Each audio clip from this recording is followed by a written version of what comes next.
All right, here is the third ICE problem, and the third ICE problem is, of course, as we get deeper and deeper into stuff, it gets more complicated.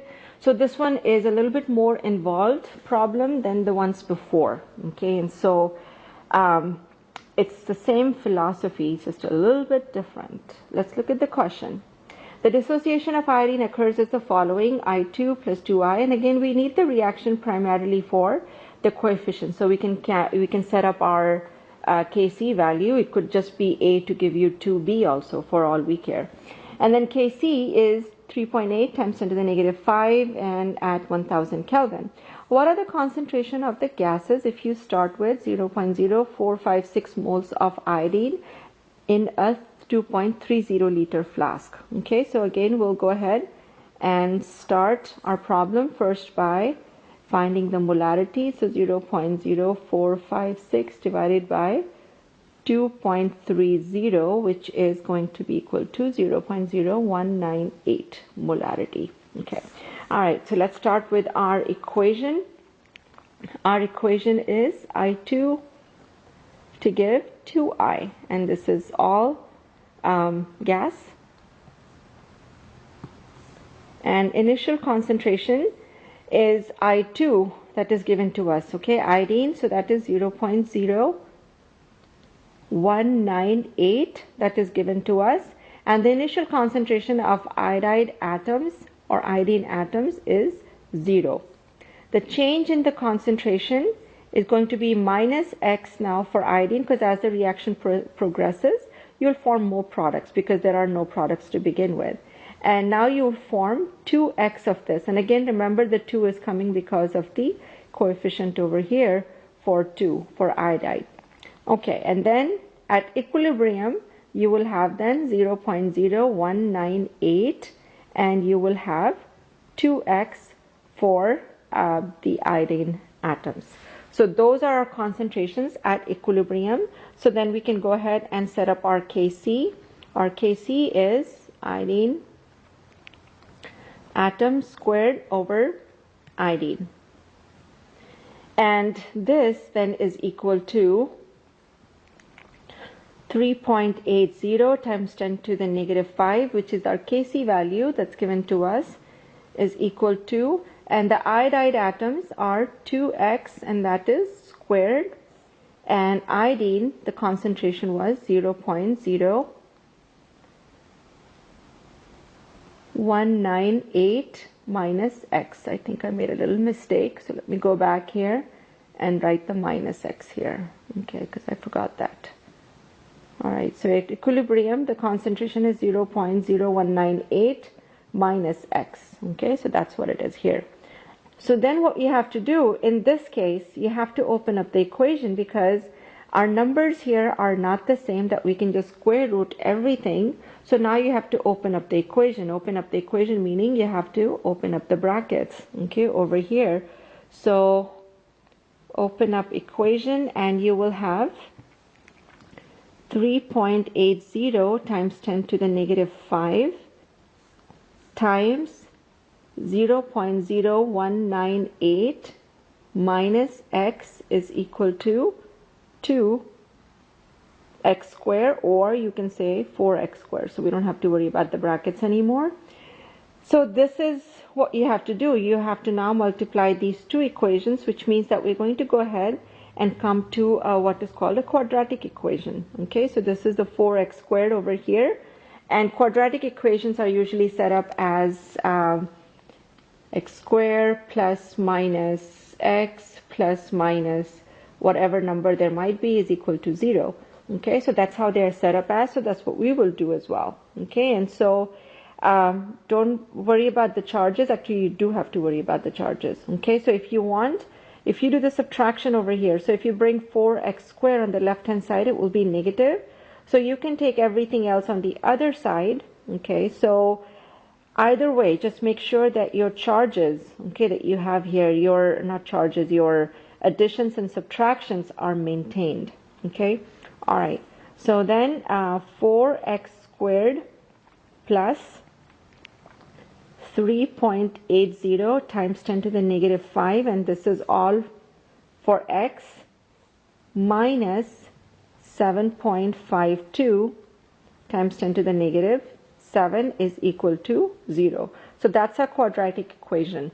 And here's one thing you can do if you want to. You can divide the entire equation by 4 if you want, so that you don't have to worry about the number over here. You don't have to. If you want to, you can. It's up to you. But make sure you divide the entire equation by 4 then.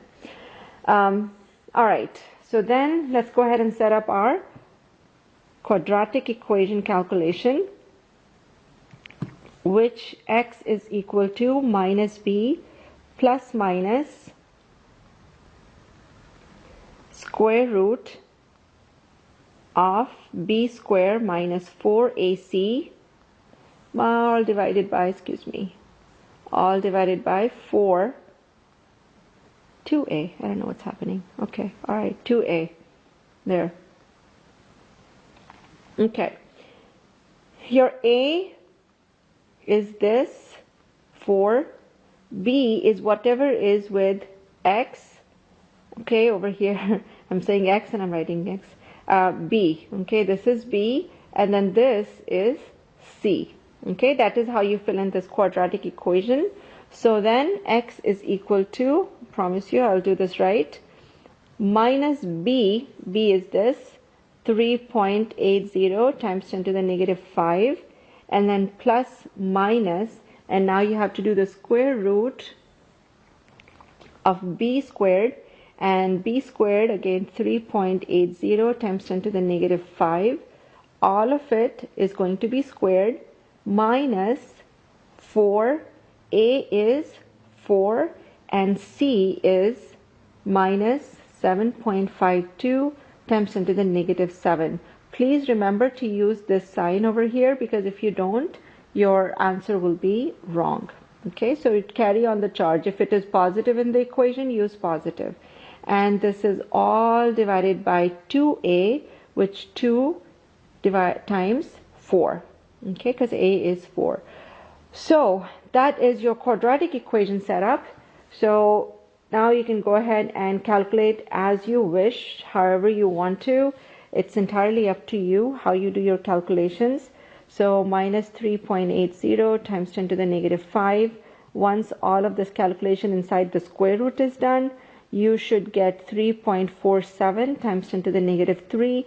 I would suggest you do the calculation by yourself and see if you get the same answer. Okay, if it's 0.01 off, then don't worry about that. Okay, and divided by 8, and so which means that x is equal to 4.29 times 10 to the negative 4, or x is equal to minus 4.39 times 10 to the negative 4. Now you can't have negative numbers for any concentration, so this is invalid number, which means that this is the correct value. Okay, so then at equilibrium, yeah, we're not quite done. Okay, so at equilibrium, iodine concentration is, this is the iodide atoms. Okay, so it's 2x, which means 2 times 4.29 times 10 to the negative 4, which is 8.58 times 10 to the negative 4 molar. And I2 concentration is going to be the subtraction, which is 0.0198 minus x. So 0.0198 minus 4.29 times 10 to the negative 4, and the answer here is 0.0194 molar. Okay, so those are your 2 new concentrations. Okay, so 2-3 things to just kind of remind you of over here in this problem is that if you don't have things that you can square root, you cannot square root everything. You have to open up the equation, multiply everything. So it's a lengthy problem, it's not a hard problem. Okay, so it's just lengthy and a little bit more math oriented. Okay, and so you open up the problem and then you use this quadratic equation to solve the equation. Okay, and then if you get a negative number, then make sure you disregard that. Okay, or ignore it. Use the positive number only. and then calculate the new concentrations. I want to kind of draw your attention to one last thing before we finish up with this one. The initial concentration of iodine was 0.0198 and the final is 0.0194, or you can also look at the concentration of iodine atoms and you can see it's a very, very tiny amount, very, very small amount, okay, that has actually gone forward. So it's just a point of observation right now. It doesn't mean anything for us and I don't want you to do anything with it, but it's just a point of observation.